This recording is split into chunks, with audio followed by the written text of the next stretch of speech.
Before we begin, we will begin the ceremony with a land acknowledgement. We respectfully acknowledge the province of Newfoundland and Labrador as the ancestral homelands of many diverse populations of Indigenous people who have contributed to 9,000 years of history, including the Pacific on the island of Newfoundland. Today, this province is home to diverse populations of Indigenous and other people. We also acknowledge, with respect, the diverse histories and cultures of the Mi'kmaq, Innu, and Inuit. Thank you very much. Bonjour à tous. Good afternoon, everyone. Thank you for being with us today. Nous sommes très fiers de vous accueillir à cette conférence de presse. Voici comment l'événement va se dérouler. We'll begin with opening statements from each premier. This will be followed by the historical signing of documents. Then we'll move to a Q&A session with members of the press, and we'll have a photo session at the very end. And now, I'd like to invite to speak the Honorable Dr. Andrew Furey, Premier of Newfoundland and Labrador.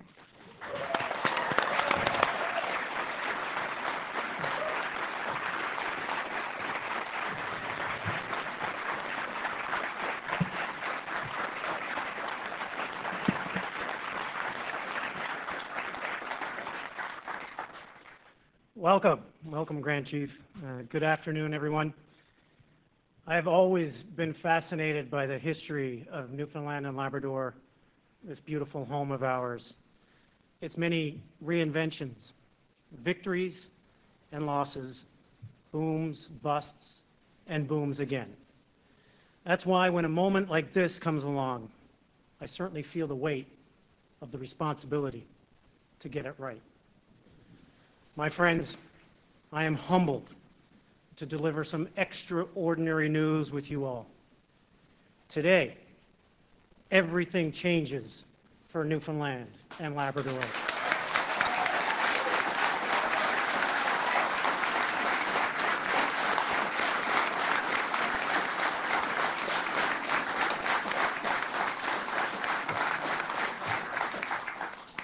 Today, after more than 50 years of a lopsided agreement that has been such a contentious point for Newfoundland and Labrador, we finally have a new deal on the table for Churchill Falls with Quebec.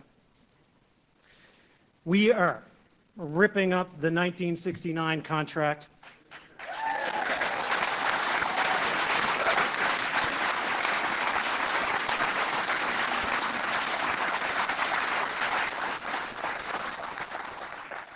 Not in 2041 when it expires, but today.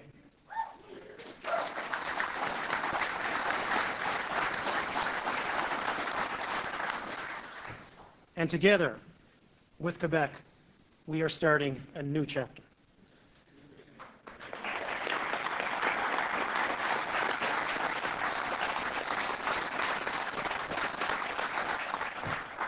This deal comes after years of tough negotiations, digging in hard and demanding that our province finally see a bold, future-focused change, to finally see real benefits that will help overcome the shortcomings of the past.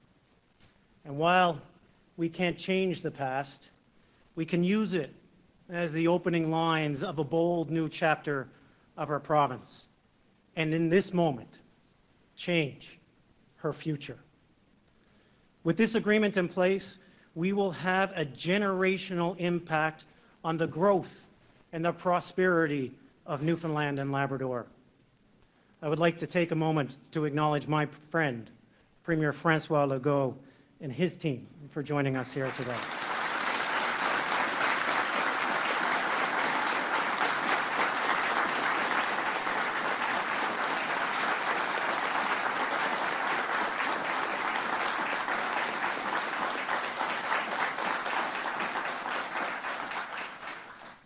Premier Legault embraced the importance of getting this new agreement in place.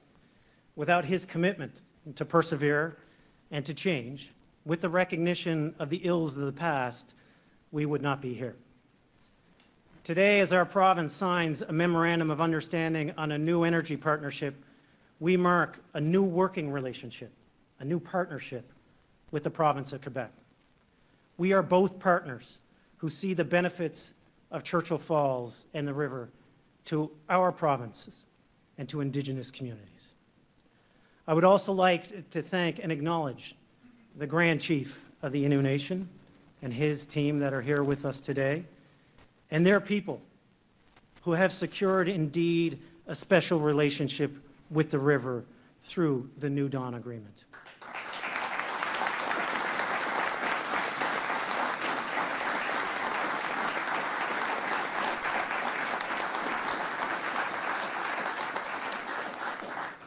A special thank you to our team as well, Carl Smith, Jennifer Williams, Dennis Mahoney, and Walter Parsons.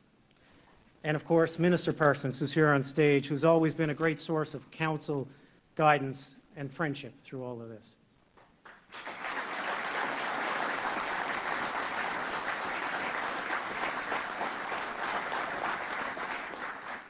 The 1969 Upper Churchill contract is ending. And it is ending 17 years early.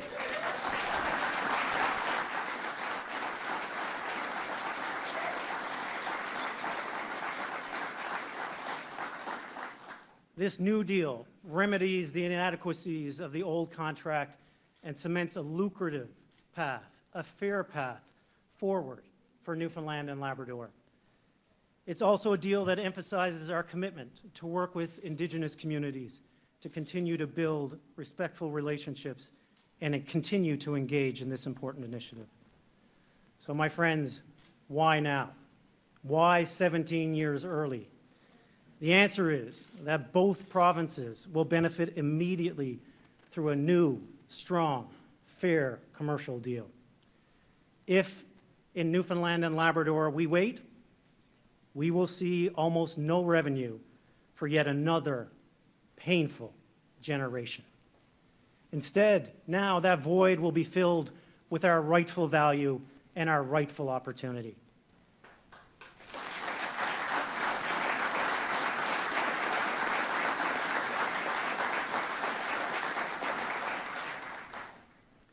It will be replaced with an agreement for the Upper Churchill Power that will bring almost $200 billion of revenue to the province between now and 2075.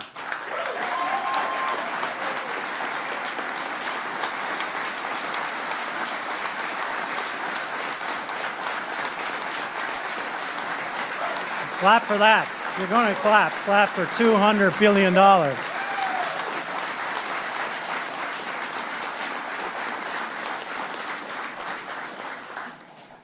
$200 billion new dollars. Every time I say that number, I have to pause and I have to smile. We all know what this money will mean to our province at this moment, and in fact, for years, no, for generations to come. Almost $200 billion. $200 billion has transformative power. It and this changes everything.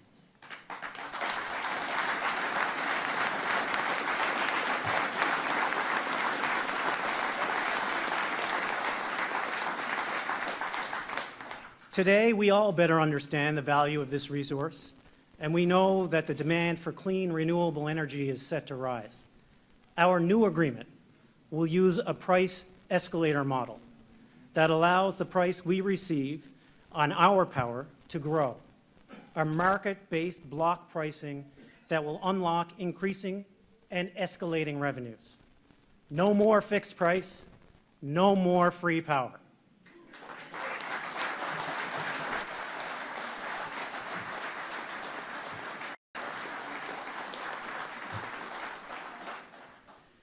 It will also finally be governed by a fair and modern shareholders agreement with disputes to be resolved in neutral courts.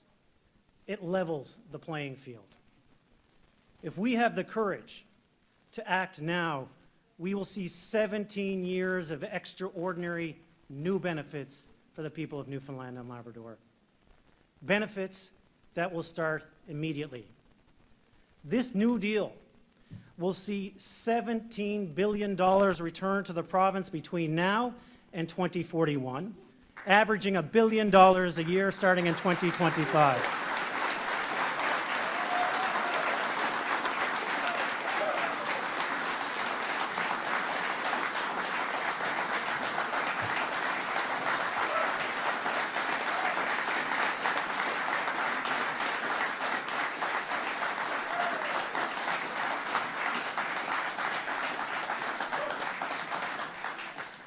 But it remains a fair and just deal for both partners, and it is a good commercial relationship.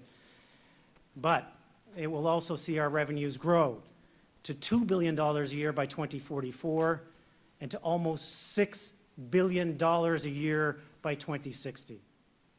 My friends, we should not wait to act because this is our resource, it is our time, it is our moment. This agreement unlocks more than just the immediate value for this province. For years, Gull Island has been known to be one of the most attractive, undeveloped hydroelectric sites in North America. Well, now, today, that will change too.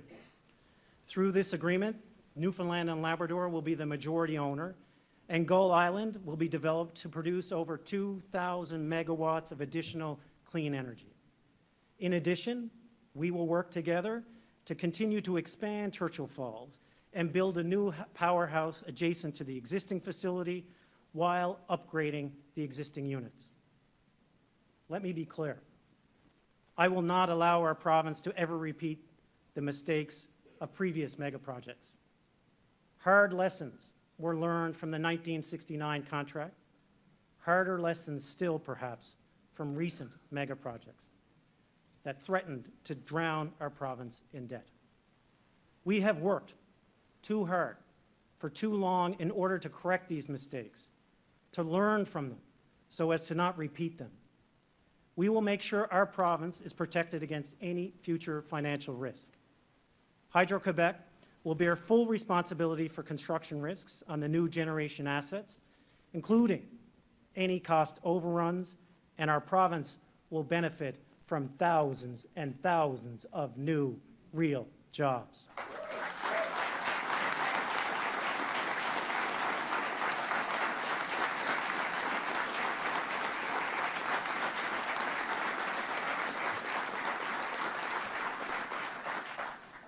For the new developments, Hydro-Québec will compensate Newfoundland and Labrador for the right to co-develop these assets to the tune of $3.5 billion. This amount covers Newfoundland and Labrador's equity requirements without needing our province to invest any of our own funds.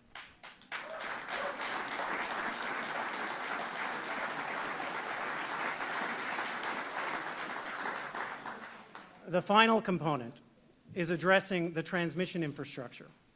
The Labrador line will be wholly owned by Newfoundland and Labrador Hydro. In total, these new projects will almost double the generation capacity of the Churchill River, all to be sold at a fair, modern, and escalating price. Together, these construction projects are worth a combined capital investment of nearly $34 billion in Newfoundland and Labrador.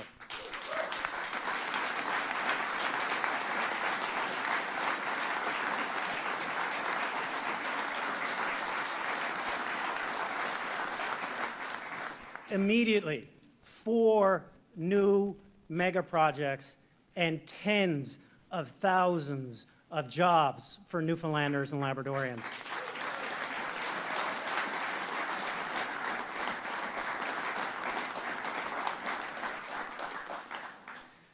This new deal will also provide access to more power in the near term to increase the capacity of industrial development in our province.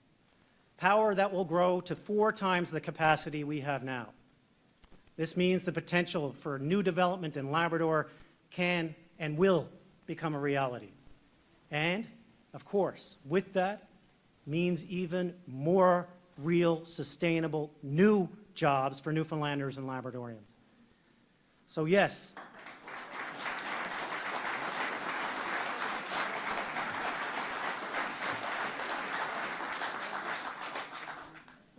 my friends, this changes everything. It changes everything for all those who stood where we now stand, for economic reconciliation with Indigenous communities, for the schools and hospitals it will build, for the doctors, nurses, and teachers we will hire, for the roads this can pave, for the debt relief this can provide, for the investments in our businesses and the economy this will bring, for the dreams that we never thought possible that are now within our reach, for every Newfoundlander and Labradorian who has wondered what a better deal for Churchill Falls would have looked like, and for every child and teenager out there across our province who will now only grow up with a positive reaction when they hear the words Churchill Falls.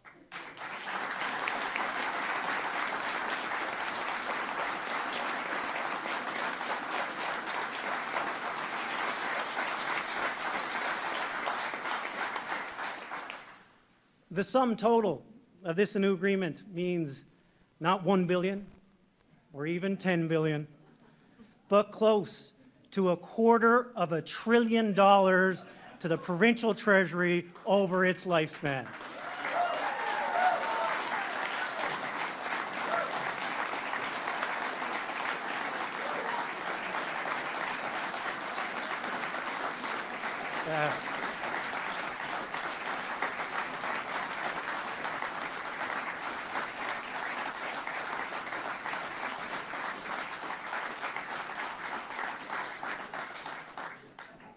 It changes everything for our province.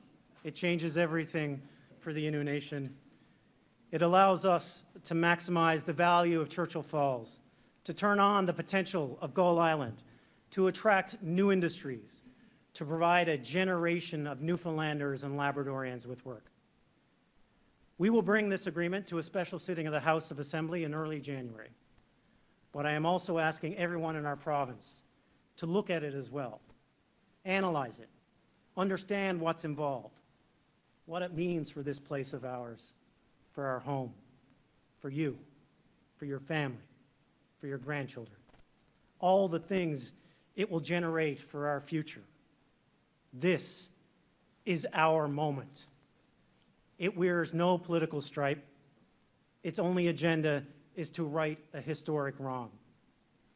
For those of us who know that 2041 may be beyond our vision, or perhaps even beyond our years, we now know our opportunity is well within reach and its benefits well within our control.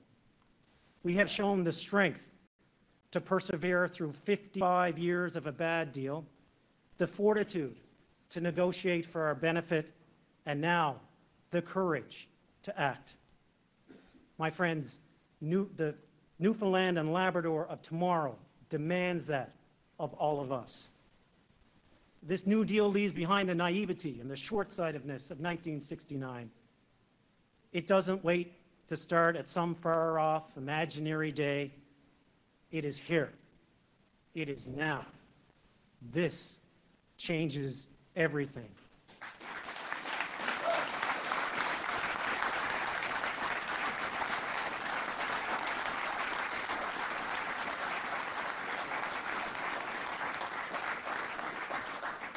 It changes everything for all of us in this room, but more importantly, for generations to come. Thank you, and God guard thee, Newfoundland and Labrador.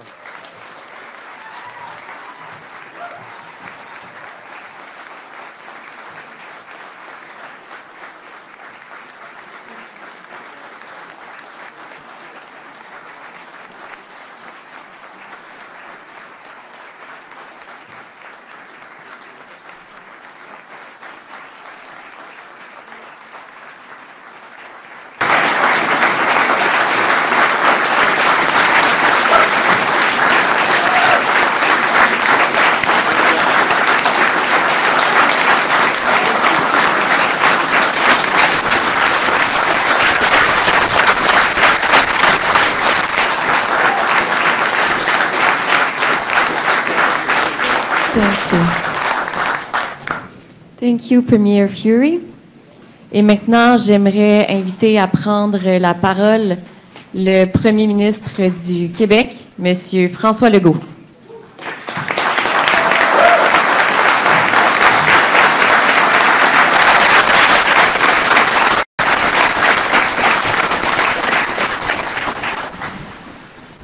Of course, first I want to greet my good friends, Premier Andrew Furey. I would like to greet also Alison and the family. It took us 4 years of discussion.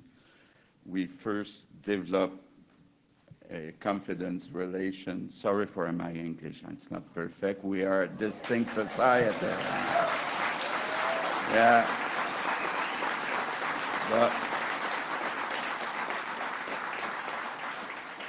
But I remember very well when you, Alice, and Andrew came at my home for supper. We had fun, and we started building something.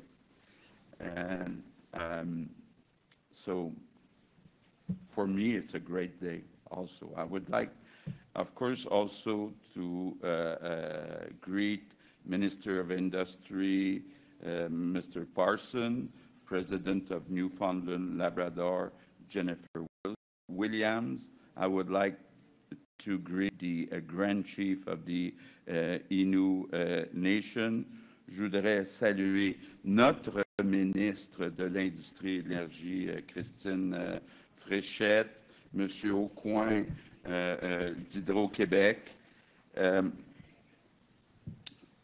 Of course, when we started discussing this Churchill Falls famous contracts, first I knew that Newfoundlanders were not very happy about Quebecers. When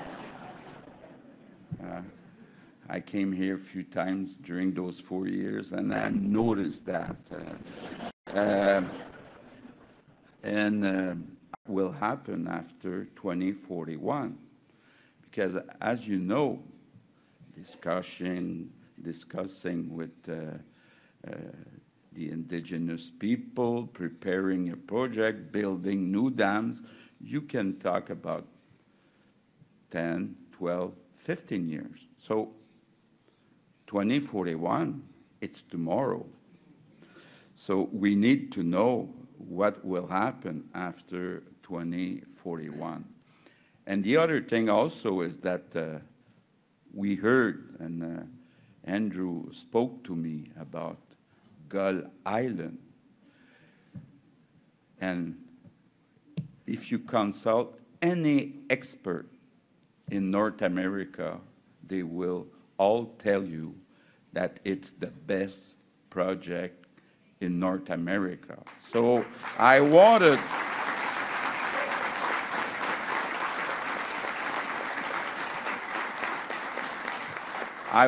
to be part of it. Also, I know that, and we're working on the same in Quebec, that we can upgrade Churchill Falls.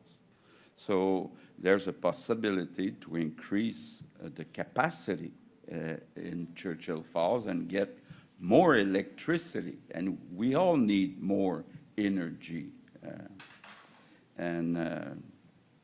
By the way, I won't threat Donald not to send electricity.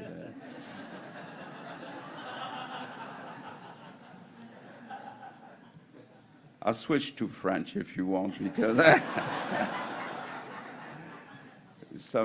beaucoup de personnes au Québec, évidemment, sont au courant de cette entente là, qui a été signée en 1969.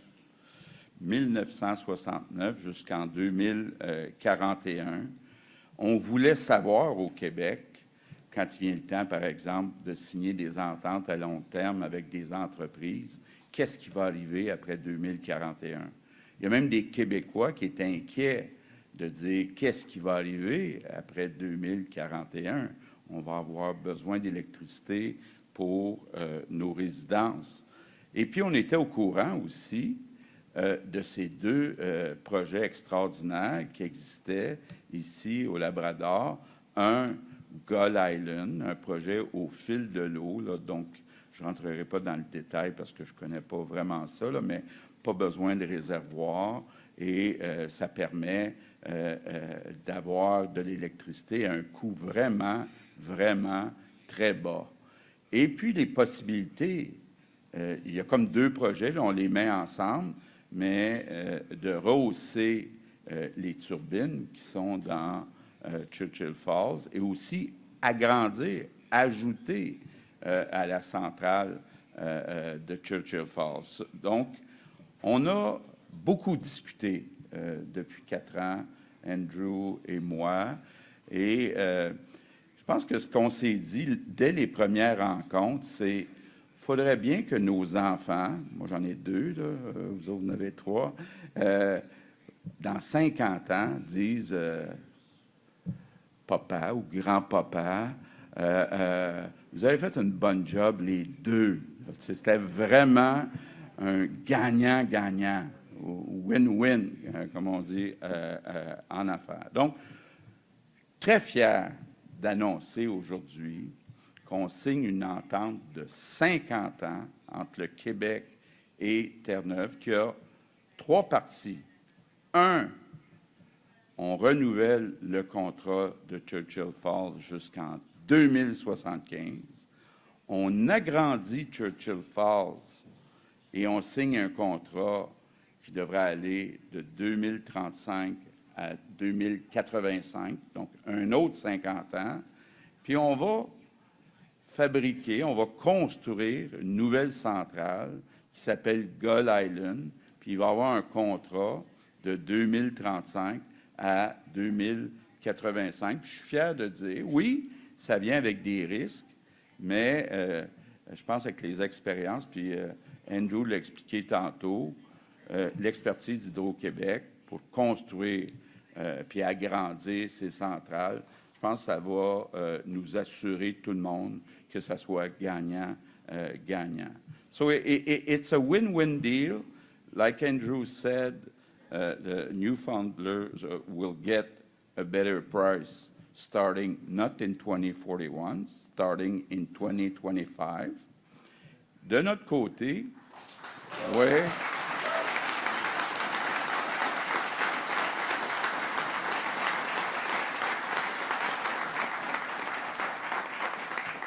De notre côté, d'abord, ça va permettre de sécuriser les Québécois jusqu'en 2075. Donc, quand on parle des prochaines générations, évidemment, je ne suis pas certain que je vais être là en 2075, mais disons que c'est important pour moi que vivront les prochaines générations. Ça nous assure aussi, là, puis bon, les gens d'Hydro-Québec, puis je sais que Michael est à Montréal pour expliquer tous les détails, mais on va être capable d'assurer notre promesse que les tarifs résidentiels au Québec n'augmentent pas de plus que 3 par année grâce à cette entente qu'on signe aujourd'hui. Donc, c'est important.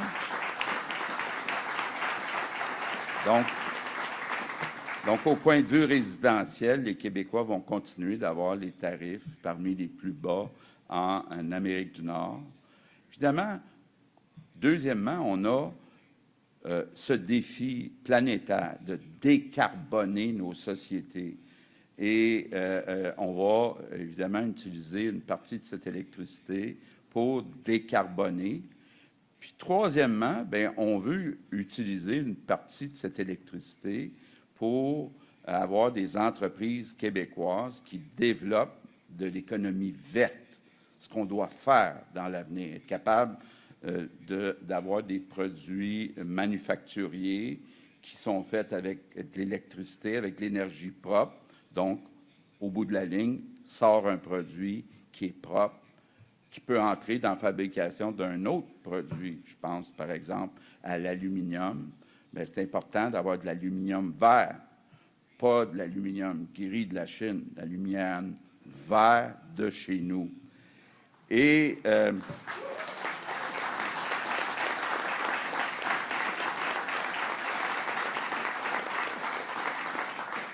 Bon, puis évidemment, quand on crée des emplois manufacturiers, on calcule qu'avec l'électricité qu'on va avoir additionnelle de Terre-Neuve, qu'on va pouvoir créer entre 4 000 et 8 000 emplois dans un deuxième temps pour les entreprises manufacturières au Québec, des emplois bien payés. On le sait, en moyenne, les emplois dans le secteur manufacturier sont payés 35 % de plus que la moyenne des salaires dans notre société. Il faut comprendre aussi qu'on est dans un contexte où toute la planète va de plus en plus chercher de l'énergie, surtout de l'énergie renouvelable.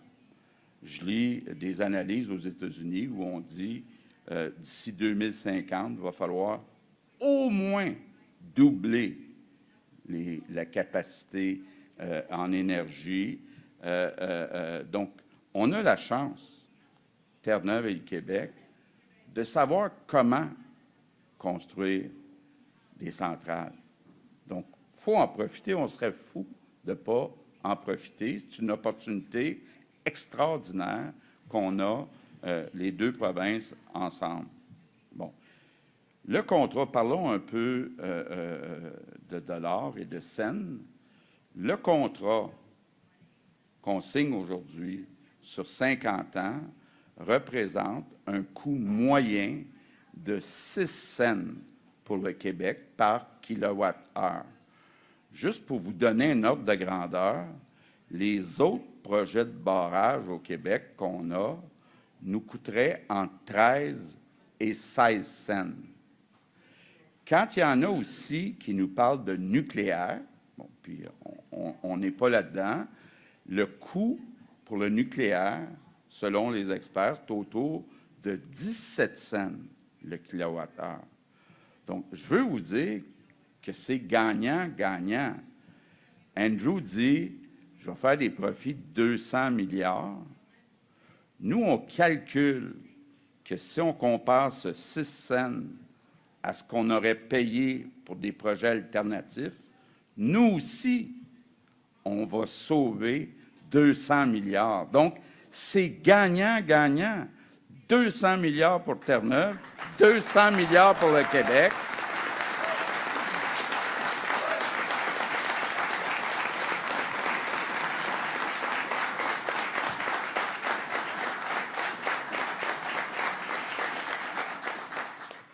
Parlons maintenant de la capacité.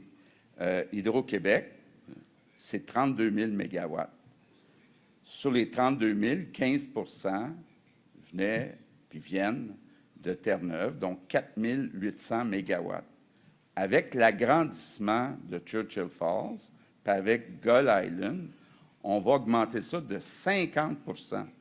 Donc, le Québec va avoir accès à 2 400 mégawatts de plus. Donc, au total, 7 200 mégawatts. Donc, ça va devenir plus de 20 % de tous les mégawatts qu'on a chez Hydro-Québec. Donc, c'est vraiment une entente extraordinaire. Moi, ça fait 6 ans que je suis premier ministre du Québec.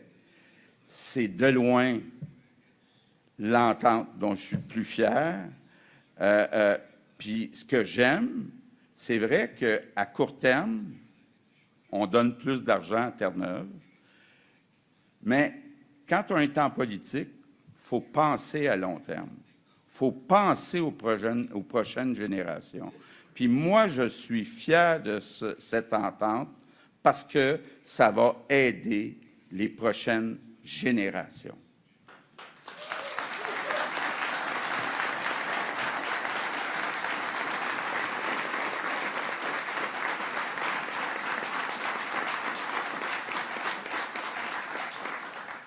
Il y a encore du travail à faire.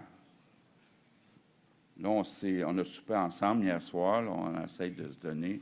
Je ne pense pas qu'on va en parler publiquement, mais le plus vite possible, comme on dit en anglais, we would like to close the deal, as soon as possible. Je sais qu'il y a une entente avec le Innu Nation pour Gull. Je sais qu'il reste du travail à faire, entre autres pour la ligne de transport pas juste à Terre-Neuve, au Québec aussi. Puis moi, je veux rassurer tout le monde. On va écouter les différentes communautés autochtones qui sont impliquées. On veut bâtir des partenariats avec vous autres. C'est un engagement que je prends aujourd'hui. On va trouver le moyen que ça soit aussi gagnant-gagnant avec les nations autochtones.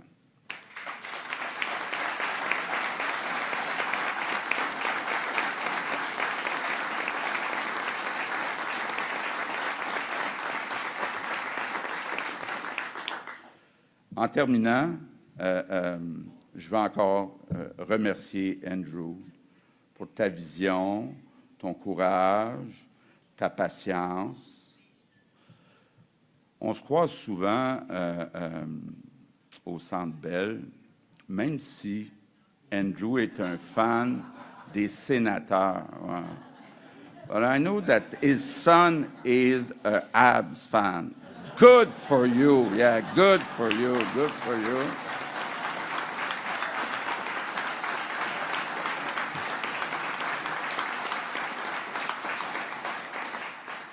I think that the jersey of cold coffee is now in your room or something. Oh, yeah, yeah.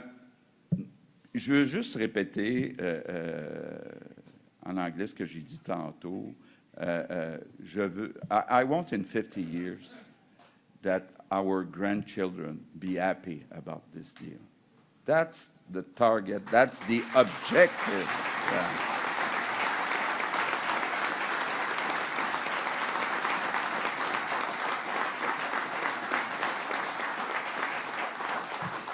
Je veux aussi remercier une personne qui était très patiente.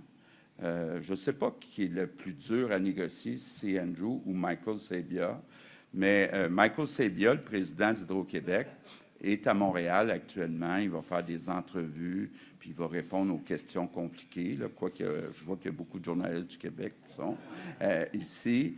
Mais, vous savez, Michael Sabia a été sous-ministre aux Finances à Ottawa. Il était président de la Caisse de dépôt. C'est un homme qui s'est consacré au service pour l'État. Et je veux lui dire merci parce qu'il a cru depuis le début. Il était patient avec Andrew dans les dernières semaines. J'oserais nommer aussi mon directeur de cabinet, Martin Koskinen, qui a travaillé très fort dans les dernières semaines parce qu'il y a des jours où on se disait « ça n'arrivera pas, hein? Ça n'arrivera pas avant Noël », mais ça arrive avant Noël, donc c'est un beau cadeau. Donc, c'est un beau jour pour le Québec, c'est un beau jour pour Terre-Neuve, c'est une journée historique pour les prochaines générations. Merci beaucoup. Thank you, everybody.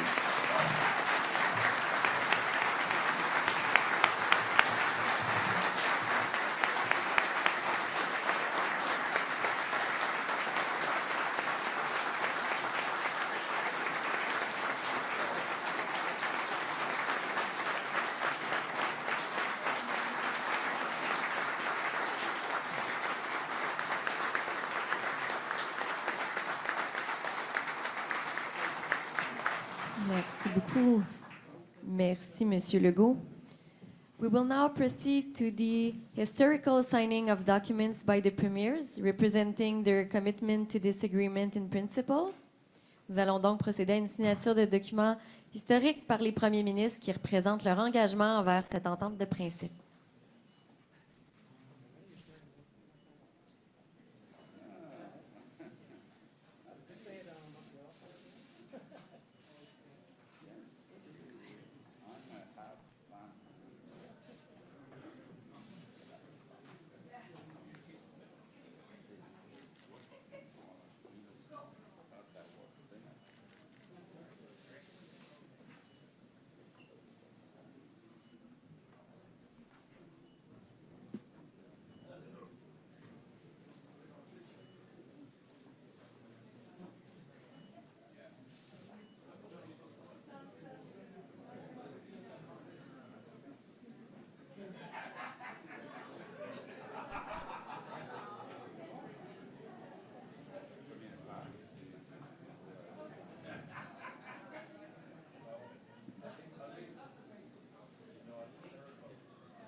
Perfect.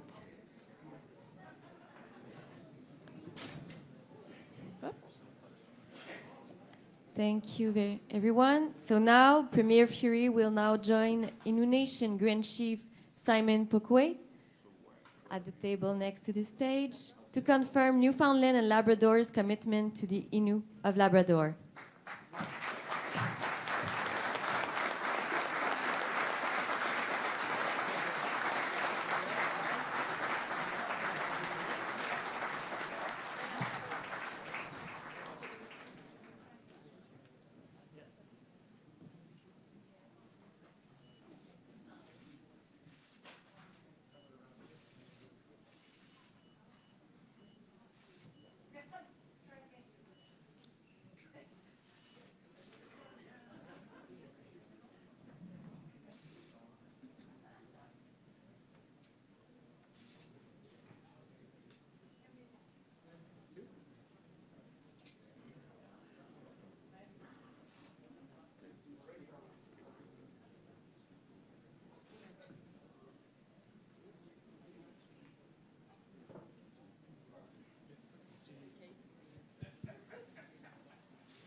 Thank you.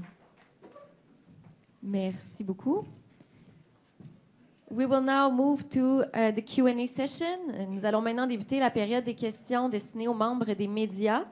There are many of you here today. Vous êtes nombreux aujourd'hui. Nous fonctionnerons ainsi. Each journalist will be allowed one question and one follow-up question. Chaque journaliste aura droit à une question et une sous-question. Please introduce yourself and the media you represent before asking. S'il vous plaît, veuillez vous identifier le média que vous représentez avant de poser votre question. The microphone is at the center, and I recognize Alain Laforêt from TVA. Je n'ai pas besoin de me présenter. Thank you. Mr. Furey, last time you saw you in Quebec City, you said, "Show us the money." Do you have enough?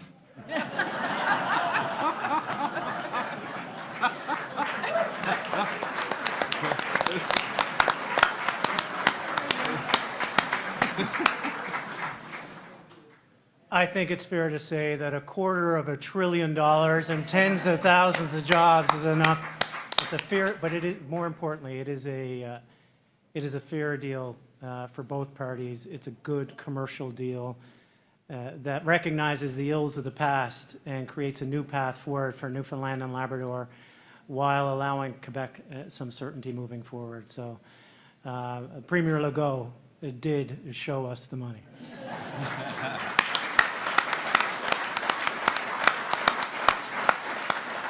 C'était la facile. Okay. Bonjour, M. Legault. Bonjour. Aucun premier ministre n'a accepté de rouvrir cette entente. Pourquoi le faire aujourd'hui? Bien, pour plusieurs raisons. Un, pour sécuriser les besoins d'électricité après 2041, pour être capable de profiter d'une augmentation de 50 % de capacité avec God Island puis l'agrandissement de Churchill Falls. Je pense que c'était important, là, compte tenu qu'il reste 16 ans, de savoir où on s'en va à partir de 2041. Puis au total, bien, d'avoir 7200 mégawatts en moyenne à 6 cents par kilowattheure. Bien, comme je le disais, là, c'est une économie de 200 milliards par rapport aux autres alternatives qu'on avait. Prochaine question. Next question. Ben Cleary, NTV. Premier Legault, you called the old Churchill Falls contract a bad deal for Newfoundland and Labrador. What would you call this one? It's a win-win deal. $200 billion for Andrew, $200 billion for me. It's fair.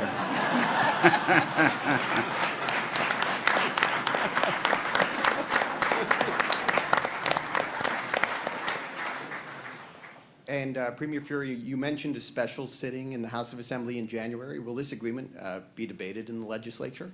I have said from day one, since becoming Premier, when there was discussions around this historic and generational opportunity, that this MOU would be debated in the House, and it will in a special sitting in early January.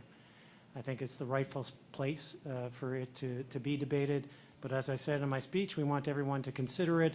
It is win, win, win for the people of Newfoundland and Labrador. If you consider where we started with an unfair old deal. This is the 1969 contract, and we are endeavoring to rip it out.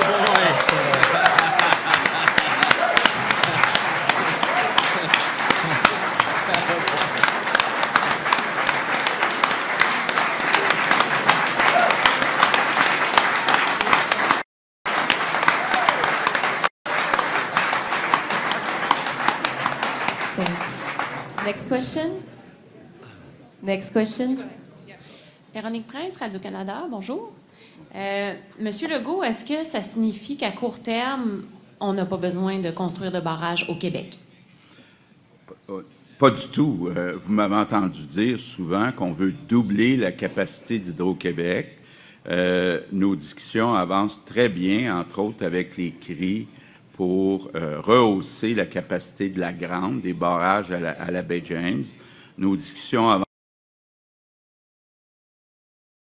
pour rehausser Manic-Outarde. On continue un développement accéléré de l'éolien. Petit Mécatina? On est ouvert aussi à Petit Mécatina. Le dossier n'est pas fermé. Ce qu'on veut, c'est vraiment doubler la capacité d'Hydro-Québec. Puis moi, je pense que c'est le meilleur pari qu'on peut se faire pour les prochaines générations, d'avoir beaucoup, beaucoup d'électricité, de l'énergie renouvelable disponible au Québec. Compte tenu de vos ambitions de transition énergétique, de la décarbonation qui s'en va en accroissant, vous pensez que cette entente de principe-là va permettre... Est-ce que vous avez chiffré, par exemple, le nombre de projets industriels au Québec ou le nombre de projets qu'on va pouvoir tirer de ça? Bien, comme je le disais tantôt, on a identifié, évidemment, ça dépend de la taille des projets, mais que ça devrait créer entre 4 et 8 000 emplois dans le secteur manufacturier. Juste cette entente-là. Évidemment, si on signe avec les CRI, si on signe avec les Inuits, si on continue le développement de l'éolien, ça va être beaucoup plus que ça, là. Il y a une opportunité extraordinaire.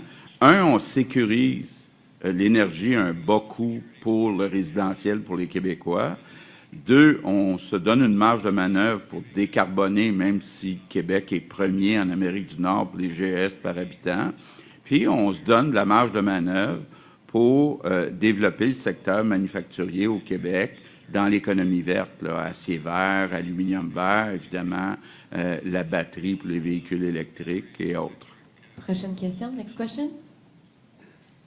Heather Gillis with CBC News. Premier Furey, you spoke about the ills of former hydro projects. Will there be any independent oversight of these new developments or this new contract? Well, certainly the new contract reflects an existing asset. There have been lessons learned. There's a full LeBlanc Commission report based on, and will give us guidance as we move to the next stage in development. So certainly that's something that we would entertain, and certainly something that we would enact with respect to new developments. And this is a question for both premiers. Of course, Doug Ford in Ontario has threatened to stop selling power to the United States. After today.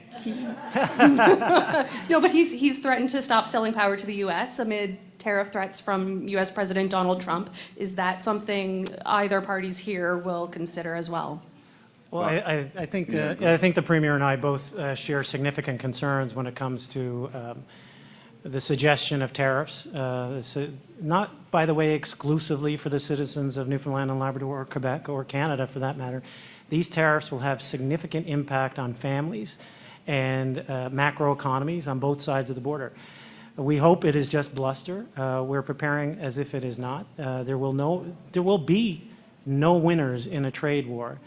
Certainly, from Newfoundland and Labrador's perspective, we have no interest in stopping the flow of oil and gas, our incredibly valuable and now well sought after world-class oil and gas to the United States. Nor do we now have any interest in stopping export of any electrons that could be produced in Labrador to the northeastern seaboard. I happened to have a call with the New England governors the other 2 or 3 nights ago, and there is a significant degree of concern on both sides of the border. And I think we need to bring it really down to a local level so that the president and decision makers on both sides understand that this could be incredibly punishing to not just the economy, but to the tables and the gas tanks and the electricity switches of every household across the northeastern seaboard. Yeah. I had the chance to meet with Mr. Trump last weekend in Paris, and he told me very clearly that we can avoid those tariffs if we do what needs to be done with the borders. He doesn't want to see any more illegal immigrants coming from Canada to U.S. So I think the best choice right now for Mr. Trudeau is to table a plan with money, with a number of people to better secure the border. I think we have to do that. It's a lot better than getting 25% tariffs starting on January 21. So I prefer that than starting a war and stopping sending energy to United States. Prochaine question. Next question. Oui, bonjour, Tommy Chouinard, La Presse. J'aimerais revenir sur l'évaluation faite, 200 milliards d'un côté, 200 milliards de l'autre. Je constate quand même une contradiction, ne serait-ce que sur l'effet de déchirer l'entente qui devait prendre fin jusqu'en 2041. D'un côté, au Québec, on nous dit le fait de payer plus cher l'électricité jusqu'en 2041, le coût de ça, ça va être 9 milliards. D'un autre côté, M. Furey vient juste de nous dire que ça représente 17 milliards. On va du simple au double. Premièrement, pourquoi y a-t-il une telle différence? Et quelle est la logique comptable derrière la décision de prendre ce pari-là et laisser de côté une entente qui était quand même reconnue béton par la Cour suprême jusqu'en 2041? Bon, il faut être prudent quand on regarde les chiffres qui sont payés d'ici 2041, parce que le Québec détient 34% des actions dans Churchill Falls. Il y a aussi des montants qui sont des montants de capital qui sont payés dans le 17 pour Gull Island par le gouvernement du Québec, donc pour la construction de Gull Island. Mais je reviens sur ce que je disais. À partir de 2035, on va avoir plus d'électricité à cause de Gull Island et à cause du rehaussement de Churchill Falls à un bon prix. Puis après 2041, on va avoir plus d'électricité à un bon prix. Donc, de dire au total 7200 mégawatts en moyenne à 6 cents le kilowatt-heure, je ne connais pas personne qui aurait refusé un deal comme ça. Très bien. Maintenant, on a vu une cérémonie de signature ici avec la nation Innu du Labrador.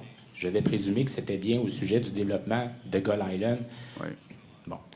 Pourquoi n'y a-t-il pas eu, du côté du Québec, des consultations préalables avec les communautés autochtones pour avoir le même genre d'entente, puisque les lignes de transport nécessairement vont traverser leur terre ancestrale? Et dans quelle mesure est-ce que vous pouvez être confiant qu'on pourra y avoir une entente avec la communauté Innu, la nation Innu, pardon? Oui. Bien, écoutez, quand on fait un barrage, la première chose qu'on s'assure, c'est qu'il y a une entente avec les communautés autochtones qui sont touchées. C'est ce qui a été fait pour Gull Island. Maintenant, les lignes de transmission, c'est un processus de discussion qui va avoir lieu autant parce qu'il y a une partie de la ligne qui va être Internet, une partie du côté du Québec. Mais oui, j'ai confiance qu'on va trouver des solutions comme dans le passé. Mais pourquoi ne pas avoir fait des consultations au préalable? Bien, je pense que c'est important que les discussions se fassent sur les 3 projets et qu'il y ait aussi un accord sur la rivière qui va être touchée par Gull Island. Pour ce qui est des lignes de transmission, je ne dis pas que c'est moins important, mais on fait ça habituellement dans un deuxième temps, puis on va le faire correctement. Puis, Bien, il faut que les lignes passent quelque part, donc il peut y avoir différents trajets, mais j'anticipe pas de problème. Nos liens sont excellents là, avec les communautés autochtones actuellement. Puis on est en discussion, entre autres, nous autres aussi, avec les Inuits pour des gros projets. Puis je sais qu'il y a eu une réaction qui venait dans le sens de ce que vous disiez tantôt. Est-ce que parce qu'on signe avec Terre-Neuve aujourd'hui, on ne veut plus négocier avec les Inuits? Non, on veut les deux. Prochaine question. Next question. Daryl Roberts, CBC News. Premier, you mentioned sins of the past with previous hydroelectric projects. What do you say to people who hear about tens of billions of dollars being spent on new projects and feel worried? So first of all, we're fully protected with respect to the new projects. It's financed against a cost-plus PPA. Different than Muskrat, not to get too technical, because I think that's the project you're referring to. The customer in the cost-plus was us. So as potential overruns occurred, we as a society were struggling with how we bear those costs. In this scenario, not only does Hydro-Québec pay our equity portion for Gull Island, so no new cash from Newfoundland and Labrador, they assume the risks of all overruns because they are ultimately the customer. Now, they can choose to mitigate the rates like we have, or they can choose to bear it within the cost-plus PPA. So we are financially secure in that respect. So it is very different than the first project, in that it's not a fixed price, it is escalating, and it is very different than the other project in that it is secured differently. So while I can understand that there is still a trepidation given the previous mega projects, this is financed differently, it is protected differently, and at the end of the day, the next logical question you should have, well, if it goes over, will our equity ownership be diluted? It will never be diluted.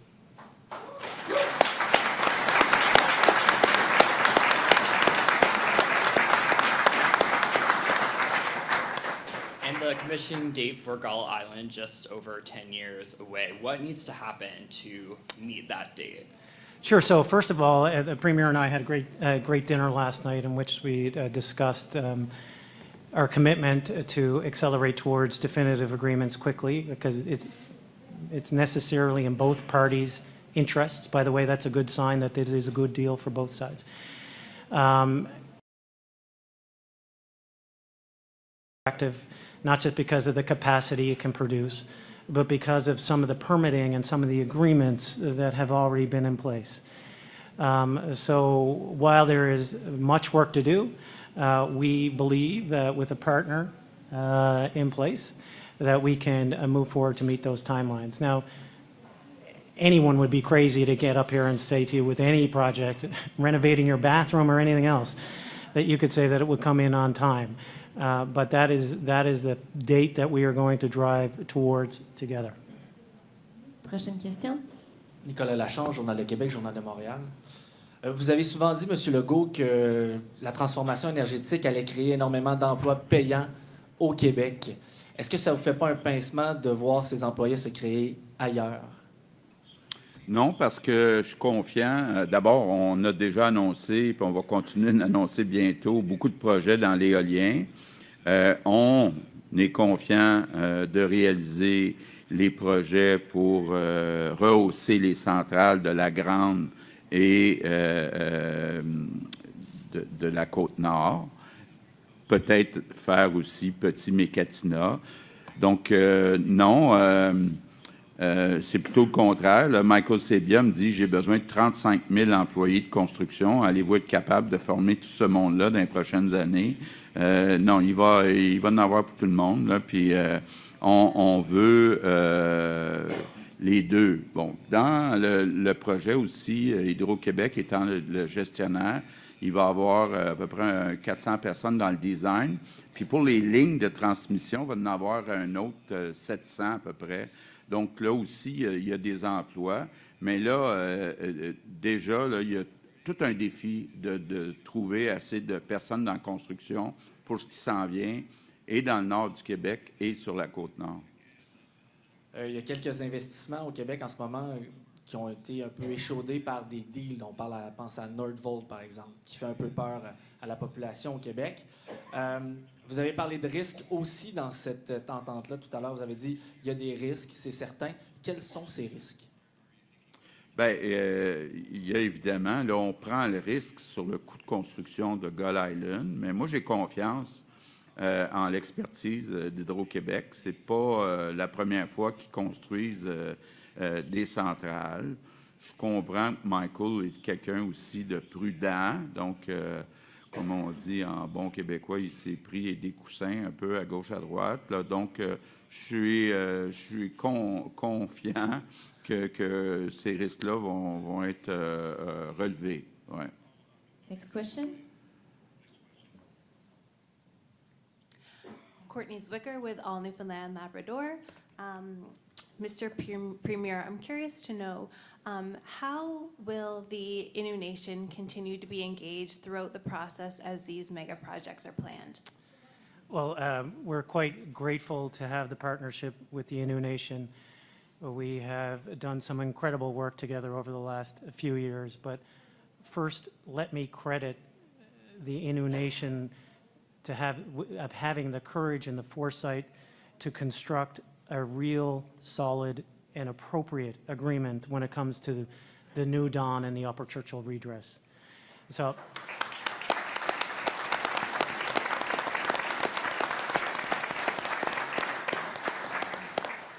we have committed to the Grand Chief and to the leadership that we will continue the dialogue that we have had to ensure that not only is their interest protected and respected, but that when there is other opportunities to partner, whether it be transmission lines or new turbines, that we certainly are welcoming and wanting to have that conversation.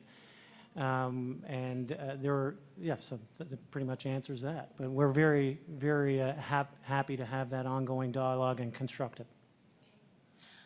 Reporters heard today that there will be, at the peak, 5,000 workers needed to get these projects finished.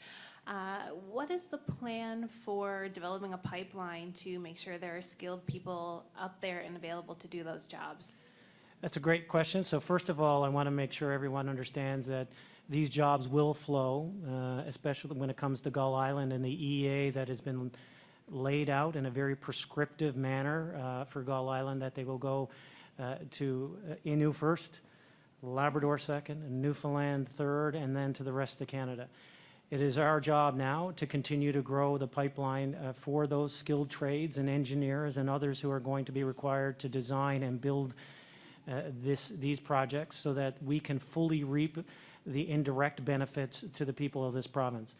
I have no question that there is a generation of teenagers who will have plenty of work to do.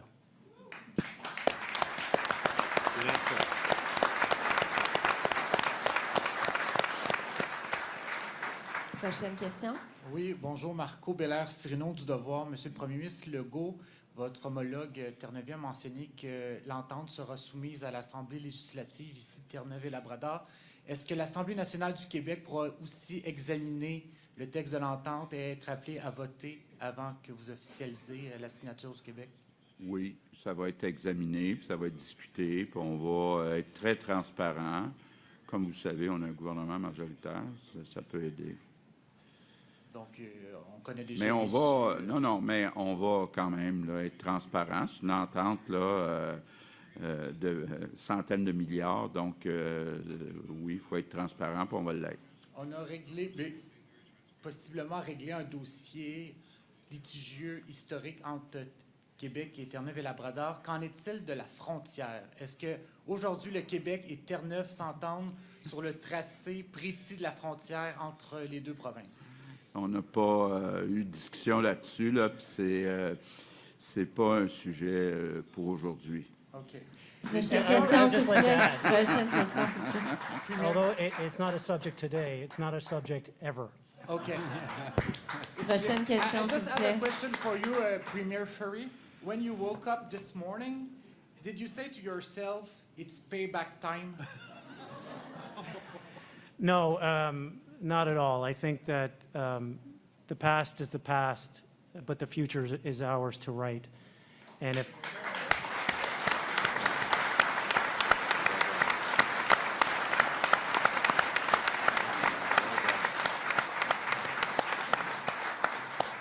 Next question.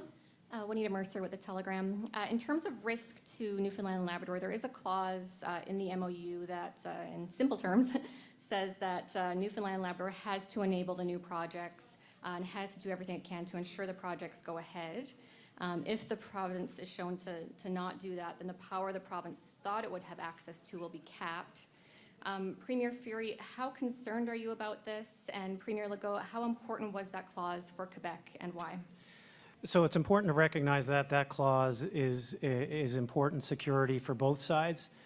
If for some reason, for example, market forces change, Quebec decides that this is not indeed the lowest cost option, and they decide to pull out of this agreement, equally that applies for us. So if they pull out, then we still have access to that deemed power from Churchill Falls 1. So it is not necessarily, as you described, just a unilateral protection mechanism. It is protection bilaterally should forces change. There are, as you can imagine, 3 different scenarios. One is it's within our control, one is it's within Quebec's control, and one is it's just beyond anybody's control. We have agreed to own what we own and consequently want to be appropriately incentivized from Newfoundland and Labrador's perspective, but equally from Quebec's. And so we are confident that we will not hold this up. It's not only in the best interest of the Treasury of Newfoundland and Labrador, it's in the best interest of the economy of Newfoundland and Labrador and the workers of Newfoundland and Labrador. Yeah. Yeah. For us, the deal makes sense, partially because of Gull Island and the upgrade of Churchill Falls. So we wanted to put some incentives to make sure that these 2 projects will be done. That's it. And I'm confident that it will all be done.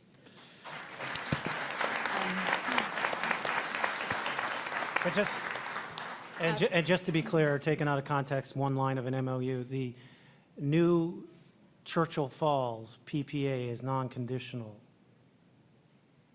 Premier Furey, do you expect the debate in January to result in any changes to the resulting agreements yet to be signed? And for both premiers, how open are you to making any changes that people might suggest? This has been 4 years of tough negotiations. The language has been, we have sweated over it, we have debated it, we have screamed at each other about it. The language is the language, but this is an MOU, and I would commit to bring the definitive agreements back to the House of Assembly, to the People's House as well. Mesdames, Messieurs, bonjour. Patrice Bergeron, la presse canadienne. Monsieur Legault, je ne vous suis pas sur le 200 milliards. Comment vous le ventilez au juste, le 200 milliards, que ça pourrait rapporter au Québec, là? Bien, on dit au total, ça nous coûte 6 cents du kilowatt-heure, toute l'entente, là, incluant le rehaussement de Churchill Falls et Gull Island. Puis nos alternatives, disons, de construire d'autres barrages au Québec, bien, on parle de coûts entre 13 et 15 cents. Je pense que c'est ça, entre 13 et 16 cents. Et donc, bien, c'est la différence entre les deux. C'est de dire, nous, on a une économie, parce que si on ne fait pas cette transaction-là, on va être obligé de faire plus de barrages au Québec qui vont coûter beaucoup plus cher, par exemple, que le renouvellement de Churchill Falls, l'agrandissement, puis Gull Island. Et par ailleurs, les Inuits de Maliotenam, Ouachat Maliotenam, je crois, avaient déposé une poursuite concernant Churchill Falls. Est-ce que ça sera dans la balance quand vous allez négocier? Comment ça pourrait vous coûter pour les Inuits, par exemple, ce que vous avez comme projet que vous voulez faire passer, là?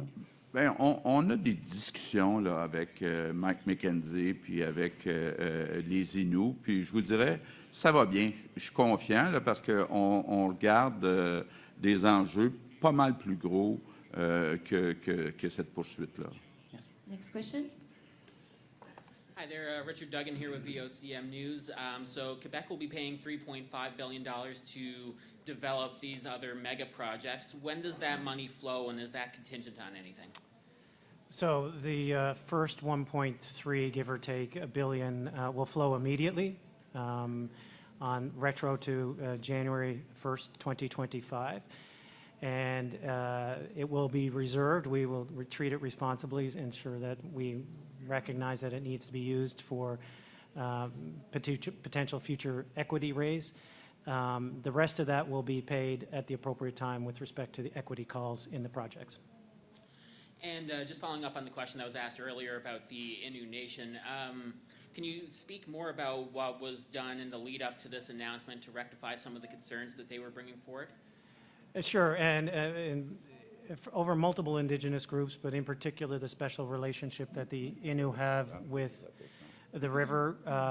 The Grand Chief and I, and Peter and I have developed a significant relationship, recognizing, and I've said it to them, it was not my intent in any way, shape, or form to cause any issues with rate mitigation.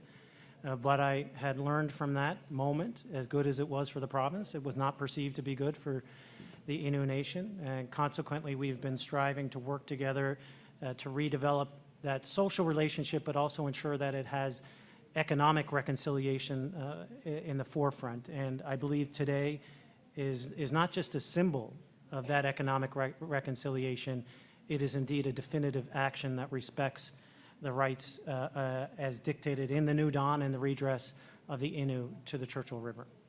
Next question. Premier Furey, the draft agreement over Churchill Falls about 20 years ago, Newfoundland and Labrador wanted 100% equity in Gull Island. Then today we're moving forward with Hydro-Quebec and Newfoundland Hydro shared equity. Is that something that was politically possible due to the negative experience of Muskrat Falls? Look, you have to look forward. You have to learn from the mistakes and lessons, not all mistakes, of the past. And when we took consideration of the whole package, understanding that our equity position would, when you include the transmission lines, would essentially be equivalent. As long as we didn't repeat the mistake then, therefore, of Churchill 1, then that opened a value space for Newfoundland and Labrador, but equally for Quebec, in which if we have a respectful relationship in which there is profits to be made for Newfoundland and Labrador, then short of holding on to the antiquated notion of fighting for the sake of fighting, why wouldn't we entertain that? Especially when you look at Muskrat Falls, as you suggest, 900 megawatts. This is 2,200 megawatts. There's going to be much greater debt associated with it. It would be a much larger risk than the Treasury or potentially even the society more broadly in Newfoundland and Labrador would tolerate. I've heard a deal like this described as a nation-building opportunity for the Prime Minister. There's no federal representation here today. Given the high capital costs, are you looking for some help or opportunity to work with Ottawa in the future on this? Look, it's too early to suggest how we're going to raise the funds and what and how and who we may try to leverage. But that said, Ottawa was not particularly silent in our strategy of how we got here. It was important for me after becoming Premier to recognize that there could be a potential, given the relationship, to do something with Churchill Falls, to ensure that rate mitigation was dealt with, and it was dealt with in a way that didn't see rates double in Newfoundland and Labrador, because that would have put us in a significantly different negotiating position when it comes to this current round of negotiations.